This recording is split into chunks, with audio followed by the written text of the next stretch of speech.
spoke just last week. You said President Obama had no goal, no strategy when it came to destroying ISIS. What did you think of what you heard tonight? Well, I think it was a very weak argument. By the way, I'm astounded that Mr. Carney should say that the Free Syrian Army is now stronger. In fact, they've been badly, well, that's not what I said, damaged. Senator. I said, if I could, sir, what I said is that we know a great deal more about the makeup of the opposition. Come on, Jay, we knew all about them then. You just didn't choose to know. I was there in Syria. We knew them. Come on, you guys are the ones. It's your boss is the one that when the entire national security team wanted to arm and train them, that he turned them down, Mr. Carney, after. Well, Senator, I think we have to agree to disagree on this. No, facts are stubborn things, Mr. Carney, and that is his entire national security team, including his Secretary of State, said we want to arm and train and equip these people, and he made the unilateral decision to turn them down. And the fact that they didn't leave a residual force in Iraq, overruling all of his military advisors, is the reason why we're facing ISIS today. So the facts are stubborn things in history, and people ought to know them. And now the president is saying basically that we are going to take certain actions, which I would favor, but to say that America is safer and that the situation is very much like Yemen and Somalia shows me that the president really doesn't have a grasp for how serious the threat of ISIS is. Well, again, Senator, we're going to have to agree to disagree, and I think that, on the question of the residual force, there was another player in that, which was the Iraqi government, A. B. It was the fulfillment of the previous administration's withdrawal plan, C, and it was also fulfillment of the president's promise to withdraw from Iraq and not maintain a troop presence in perpetuity, which I think was pretty consistent with what the American people wanted and believed was the right approach. And Mr. Carney, you are again saying facts that are patently false. The fact is, because Lindsey Graham and I and Joe Lieberman were in Baghdad, they wanted a residual force.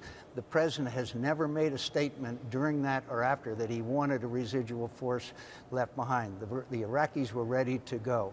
The chairman of the Joint Chiefs of Staff testified before the Senate Armed Services Committee that the number cascaded down to 3,500. That was not sufficient to do anything but to defend themselves. And you, in your role as a spokesperson, bragged about the fact that the last American combat troop had left Iraq. If we had left a residual force, the situation would not be what it is today, and there would be a lot more. Senator, I can posit with great respect for you that we disagree on that, and that you. No, you and can't, that you, because you sir, don't if have I the may. facts. You don't have the facts, Mr. Carney. That's the problem. Senator, I understand that you present the facts that you believe are true based on the argument that you've made for a long time, sir, that we should leave troops in Iraq in perpetuity. And that's just not what this president believes. And that's, obviously he was elected president to fulfill what he believed was right for our country and right for our national security. That didn't mean it was the right decision. That means it was a bad decision. I certainly understand that you disagree. Where we are today. Well, it's not a matter of disagreement, it's a matter of facts. And you have yours wrong, and you have distorted them. Jay, does the president believe at all, if a residual force had been left on the ground in Iraq, that we would not be in this situation now? Anderson, I think it is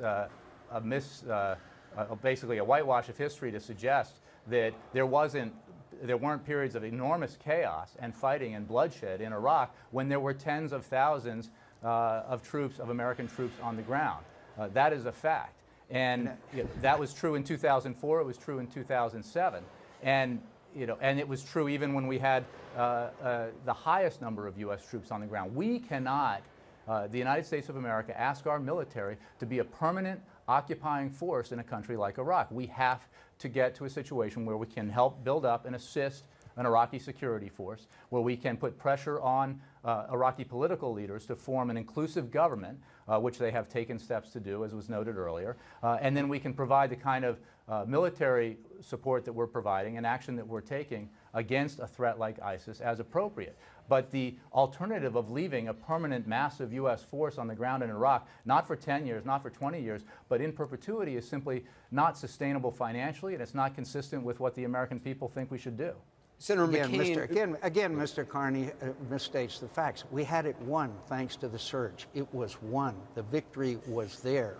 All we needed was a force behind to provide support, not to engage in combat, but to supply support, logistics, intelligence. And by the way, the Korean War, we left troops behind. Bosnia, we left troops behind, not to fight, but be for a stabilizing force. And Mr. Carney neglects the fact that thanks to David Petraeus and Ryan Crocker, who, by the way, are very strong on this issue, that we won the conflict. And then by pulling the rug out and setting a date for withdrawal and bragging about it. Excuse me, sir, but I think you've forgotten that the date for withdrawal I think you've forgotten. No, the date for withdrawal, they always contemplated an additional date behind it, and you can ask Condoleezza Rice or George W. Bush. So absolutely, that's we. absolutely false too. And we didn't need to go through the Iraqi parliament. All you had to do was have an agreement because Senator McCain, we were there on the ground. Senator McCain, let me ask you about, in terms of what you heard tonight, do you believe the U.S. can fight an effective counterterrorism strategy, which is what the president is calling this fight against ISIS, without U.S. military personnel on the ground in harm's way? This is another falsehood the president is purveying. We already have boots on the ground, well over 1,000. We need more. But we don't need them like the 82nd Airborne sent in into direct combat. We need to have additional support there, and we need to help the Iraqi army rebuild its capabilities. But we don't have to have a ground combat invasion of the type we had before. But the fact that they didn't leave, that we weren't there before, is a direct result we are paying a very heavy price for. And it doesn't mean in perpetuity, but it does mean to keep the situation stable, which we could have done. Senator McCain, the president also said that we have not yet detected specific plotting against our homeland. Americans who hear those words might wonder, if that is really the case, then why do we need to take action against ISIS? To that, you say what?